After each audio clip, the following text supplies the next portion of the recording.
드시는 거는 여러분 마음이지만 살을 빼는 거는 집도이의 마음입니다. 구독과 좋아요를 누르면 날씬해집니다.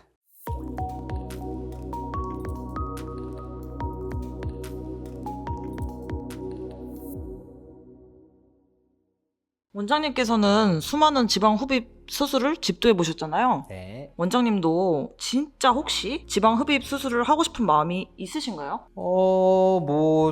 받으면 좋겠죠. 정말 살찌고 뭐 옆에 살 튀어나오고 더 그러면 정말 저도 받고 싶습니다. 저는 지방 흡입 수술 과정도 무척이나 중요한데요. 하지만 지방 흡입 수술 후관리가 수술 못지않게 중요하다고 생각합니다. 제가 우리 환자분들한테 수술 전에는 최후의 만찬을 하고 오라고 말씀을 드려요. 수술 전부터 막 다이어트 약 먹고 그 다음에 지방 흡입을 했어요. 그 다음에 그 관리를 계속 할 수 있냐 사람이 그걸 못 하더라고요. 그래서 2달, 3달 지나면은 그분이 다시 먹고 살이 약간 쪄와요. 근데 제가 바라는 거는 수술하고 나서 약간 살이 빠져 있는 상태란 거죠. 이유는 지방 흡입을 하고 나서 약간의 세포가 남아있는데 거기에서 살을 빼면은 걔도 약간 작아질 테지만 만약에 그 상황에서 다시 먹는다면 그 약간 남아있는 것도 더 커지기 때문입니다. 그렇기 때문에 최후의 만찬까지 실컷 드시고 지방 흡입 쫙 받고 그 다음에 후 관리를 잘 하셔서 정말로 모두가 행복해지게 만드는 게 저의 바람입니다. 지방 흡입을 하기 전에 꼭 지켜주어야 할 주의사항이 있어요. 바로 저 같은 의료진과의 충분한 소통입니다. 특히 갑상선, 고혈압, 고지혈증, 어떤 약들, 비타민이라든지 뭐 사소한 거 있잖아요. 근데 이 오메가3 같은 것들도 생각보다 지혈이 잘 안 되기 때문에 수술 전에 꼭 말씀을 해주셔야 되는 내용이죠. 그리고 만약에 뭐 뇌수술을 받고 6개월 안에 지방 흡입을 하는 분들도 있었는데 그럴 때에는 수술 과정에서 처치가 또 필요할 수가 있으니 저 같은 집도이에게 알려주셔야 됩니다. 또 수술 전에는 반드시 8시간 정도 금식을 해줘야 되는데 이것은 바로 지방 흡입 수술이 수면 마취 후에 무의식 상태까지 이제 빠지기 때문입니다. 만일 무의식이 되어 있는데 환자분 위에 음식이 고여 있었어요. 그리고 뭔가가 환자분에게 자극이 되면서 구토까지 하게 된다면 호흡곤란이라든지 또는 질식까지 될 수가 있겠죠. 또 마지막으로 말씀드리고 싶은 주의사항이 있다면 네일아트 하신 분들 요즘 정말 많습니다. 저희가 지방흡입 수술을 할 때 손에다가 산소포화도 측정 장치를 양 손가락에 끼우기 때문에 이 두꺼운 네일아트가 잘 안 익혀질 수가 있다는 거죠. 그러면은 안전에 문제가 생길 수 있기 때문에 네일아트는 반드시 좀 지우고 왔으면 좋겠습니다.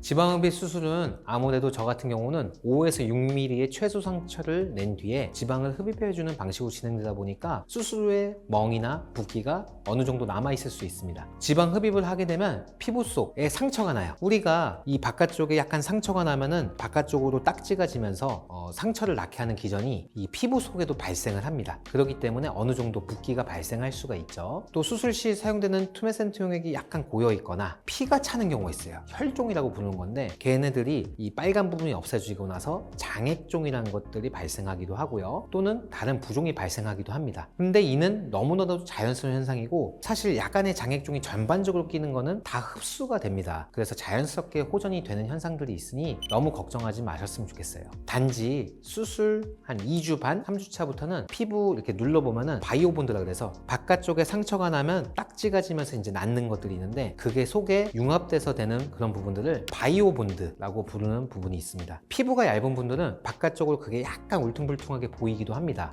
그래서 저희가 고주파, 중주파, 엔도몰로지 뭐 이런 것들을 하면서 자연스럽게 만들어 주니까 너무 걱정하지 않으셔도 됩니다. 멍은 보통은 이제 2주간의 기간에 걸쳐서 자연스럽게 회복이 됩니다. 멍이란 거는 피가 아래쪽으로 보이는 현상에 대한 겁니다. 근데 며칠 이후에 또 아주 중요한 일정이 있다. 비타민 K가 포함된 멍크림 같은 걸 발라주는 것도 매우 도움이 되니까 그런 것들 적극적으로 발라주시면은 2주 가는 게 일주일에서 한 열흘까지로 좀 단축이 될 수도 있습니다.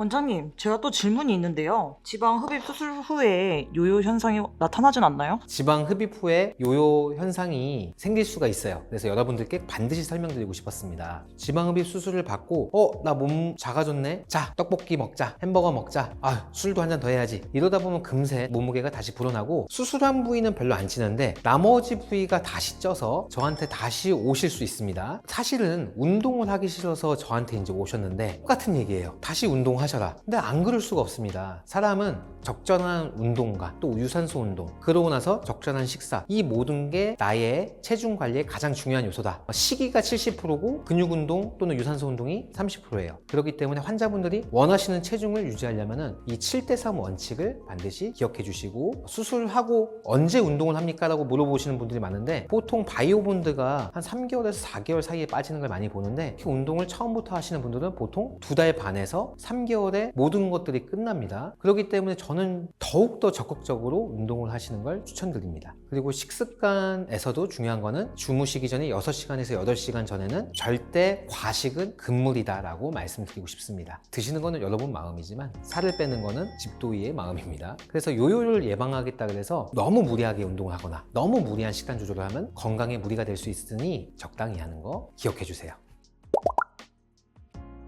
오늘은 지방 흡입 전후 관리에 대해서 자세히 설명드렸습니다. 지방 흡입은 저희 아이들에게도 추천할 수 있을 정도로 아주 안전하니까 너무 걱정하지 마시고, 단지 지방 흡입 수술은 이 환자 저 환자 많이 만나본 아주 풍부한 임상 경험을 쌓은 의사에게 받는 것이 중요합니다. 이 점을 반드시 기억해 주세요. 그럼 지금까지 지방 흡입 연구소 김현승이었습니다. 감사합니다.